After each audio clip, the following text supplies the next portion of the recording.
the outbreak of rebellion, shortly after Satan's inspection, and when the planetary administration was on the eve of the realization of great things on Urantia. One day, midwinter of the northern continents, Caligastia held a prolonged conference with his associate, Caligastia, after which the latter called the 10 councils of Urantia in session extraordinary. This assembly was opened with a statement that Prince Caligastia was about to proclaim himself absolute sovereign of Urantia and demanded that all administrative groups abdicate by resigning all of their functions and powers into the hands of Caligastia as trustee, pending the reorganization of the planetary government and the subsequent redistribution of these offices of administrative authority.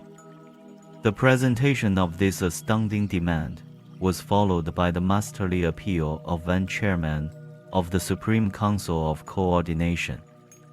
This distinguished administrator and able jurist branded the proposed course of Caligastia as an act bordering on planetary rebellion and appealed to his conferees to abstain from all participation until an appeal could be taken to Lucifer, the system sovereign of Satania, and he won the support of the entire staff.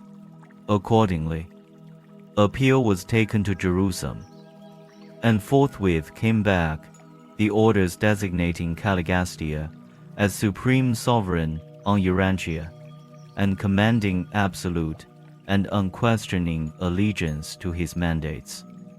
And it was in reply to this amazing message that the noble Van made his memorable address of 7 hours' length, in which he formally drew his indictment of Caligastia. Caligastia and Lucifer as standing in contempt of the sovereignty of the universe of Nebadon, and he appealed to the Most Highs of Urantia for support and confirmation. Meantime, the system circuits had been severed. Urantia was isolated. Every group of celestial life on the planet found itself suddenly and without warning isolated, utterly cut off from all outside counsel and advice. Caligastia formally proclaimed Caligastia god of Urantia and supreme over all. With this proclamation before them, the issues were clearly drawn, and each group drew off by itself and began deliberations, discussions destined eventually to determine the fate of every superhuman personality on the planet. Seraphim and cherubim and other celestial beings were involved in the decisions of this bitter struggle, this long and sinful conflict.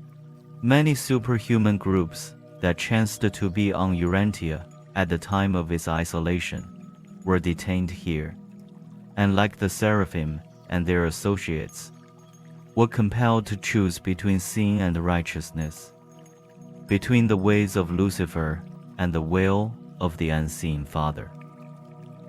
For more than 7 years, this struggle continued.